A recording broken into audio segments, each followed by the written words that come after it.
може би настоящите ми противници и сегашните тия, с които играх до сега, като гледат началните ми мачове, си казват, нали, нищо особено не е, но аз просто тогава не се подготвях на 100%.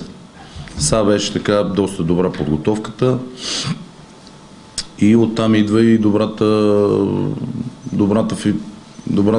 доброто ми физическо състояние по време на матча. Все пак правих по 10 км, по 12 км кросове, а и отделно волята за победа и това, че сме заложили тия 2 пояса, ми дава така на допълнителната мотивация. Отделно цяла България ме гледа, вие също. И това така доста ме мотивира. И тогава, когато ме удари, си казвам, нищо ми няма, обаче в последния момент, като погледнах и си е всичко размътено. Но хубаво, че беше това за миг и бързо отмина. Не, според мен то беше спортсмен и на кантара така не беше нещо с кой знае какво самочувствие. Имаше самочувствие, не беше притеснен със сигурност, не го беше страх със сигурност. А не знам какво пишеха тук по сайта и по такова, но аз не виждах страх в очите му. Ами като загуби, вие го видяхте на ринга как реагира, а след това вече как да реагираш, когато нямаш нито една загуба, като нямаш и в един момент очаквана загуба и това те дорухваш психически. Отделно на допинг контрола така се засякохме в една стая и той така беше доста зле. Шиеха му аркадата, там очите му преглеждаха, но беше навел глава и беше много зле. Физически беше също много зле. На едно републиканско тук играх с един от Пловдив Майна и вика, ти ме би, вика, ма не ме би с 20 точки разлика, защото спираха срещата при 20 точки разлика при аматьорите, сега не знам как е. И вика, ти ме би, вика, ма не ме би с 20 точки разлика. Аз викам, що така ми вика, нали ги броя, вика, някъде 12, 13. Така че, той като си го бие и някои си ги броят, само мога да го питаме и него. Мога той да ги знае по принцип. Има боксери и математици явно. И имаше хора, където вече, нали, като викаха, бяха като озверели, толкова се радваха, защото са дошли от много далече. Имаше хора, които не от Хамбург, не от Берлин, от Англия бяха дошли. И аз, нали, вече много им се зарадвах, защото те ми се радваха и ме подкрепяха. Даже по време на игра ги чувах.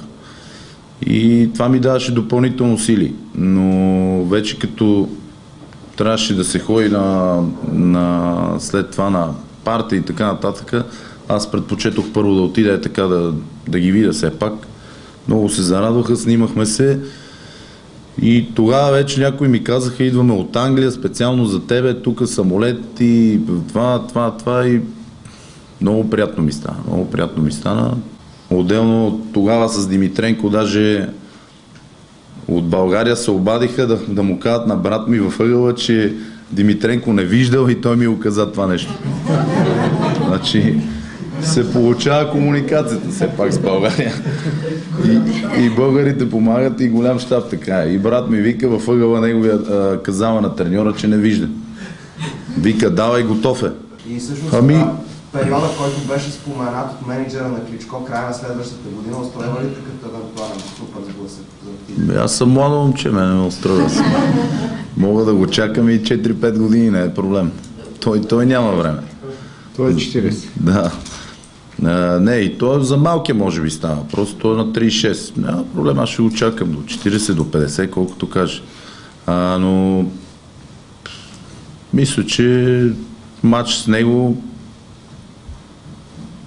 може би ще имам още един или може би още два, но не искам сега да конкретизирам с кой точно, защото пак може да се окаже, че ще се откаже и че не е сигурно. Когато подпишеме договора за матча, тогава вече аз мога да ви съобща на 100%. Бягам 10 км ги бягам за 50 минути, 47 минути, 50 минути. Все пак съм 114-115 кг. Мисля, че е добре. Ако е по-добре, вече ще мина към друга дисциплина, към лека атлетика. Маратона. Маратон нещо, лека атлетика. Макар че с бат Мишо, като тренирахме преди тук по стадионите, по Васил Левски и по, как се казва, Българска армия, и с лекоатлетите състезахме по едно време. Да. Това с камерата, как ти хрумна да го направиш? Готов на печен, в момент беше докато се натягаш. Много близо беше, така и... Да, в самия момент така нещо ме издразни. И го чукнахме 2 пъти да си има работа, да си я бърше малко.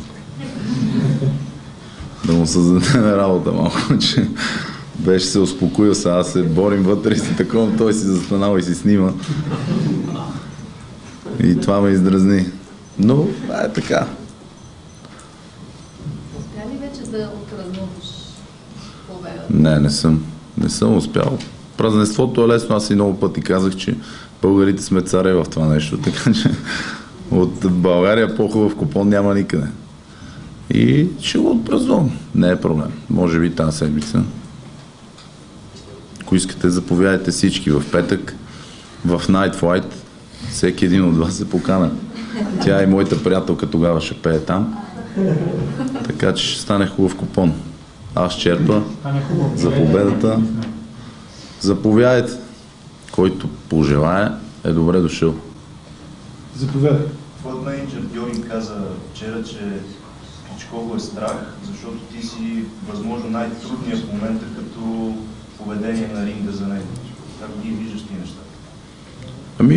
Страх не мога да кажа, но не му удобно, естествено, защото се притеснява. По-добре да играе с някой дълъг харпун, който няма да му направи нищо и който е по-бавен. Има много пояси, но качествените пояси, то синия единия е един от тях, защото е само един в света. Световните титли са ВБЦ, ВБА, има много. Докато европейската титла е само един я притежава света във всяка една категория. Аз не искам много пояс, искам само примерно на Виталик пояс. Намираш ли сицилианска защита вече за мача с Борисов? Сицилианска трябва да ми обясниш каква е, защото...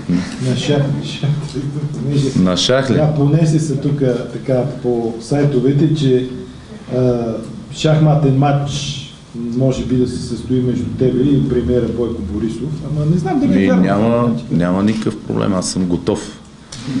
Аз съм готов по всяко време.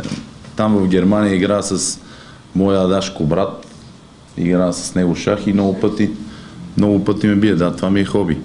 И много пъти ме бие, защото съм уморен. Като се върна от 10 рундов спаринг, сутринта, примерно съм прел 10 км и накрая сядам и само гледам фигурите и той ме разиграва като такова. Викам, нищо спокойно, ще фана събота или неделя и го бия. И сега съм свеж, за господин Борисов съм готов, да, за една партия. Даже може да направим така, като на световните титли партиите, пред хората, пред камери да се вижда, да няма после аз го бих или толкова меритна. Или толкова меритна, да. Преди малко каза, този пояс не е мой на България, оправя знамето на България. Какво да прави такъв? Не знам и аз просто мисля, че така е правилно и съм много солидарен с всички българи, защото това е моята родина. Това ме прави. Това ме прави, че тук живея, това е моята родина, в вените ми тече българска кръв. От това по-големо, какво повече да ме прави? И мисля, че малко повече трябва да се повярва в България, младите хора да не бягаме, а да останем да си я променим, защото какво по-хубаво от това, че българите са се заселили на хубаво място и имаме хубаво време. Всичко друго мога да направиш, мога да имаш пари, мога да обеднееш. Нали? Парите също са преходно. Финансите и капиталите са преходно, но въпросът е, че ако примерно както в Германия, времето просто е кофти. Каквото и да имат, каквато икономика да имат, времето си е абсолютно кофти. Нали, за тренировка на мен ми е много хубаво, защото пък не е жега. Но имаме златна природа, имаме всичко, а бягаме. Не знам, да сме японците, да е земетръсна зона, да има радиация, да бягаме. Аз не мога да разбера. Не мога да разбера българина какво не харесва. Имаме уникални традиции, уникални неща, а не ги пазиме, плюеме ги, мразиме се. Няма такова племе като нас, което да се мрази така.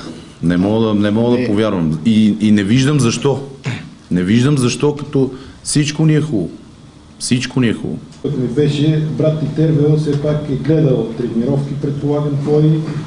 Ти си му разказвал някои неща, дали не се проплаши малко от това, че професионалният бокс е по-тежък от аматьорството, разбира се? Ами тежък е, не малко, много по-тежък. При брат ми ситуацията е съвсем различна, защото той има дете, има си така жена и отделно си е в полицията човека, орган на реда и това го прави съвсем по друг начин. Така че той сам може да си прецени. Мисля, че тази аматьор про бокс лига, тази лига мисля, че не е лош вариант за него.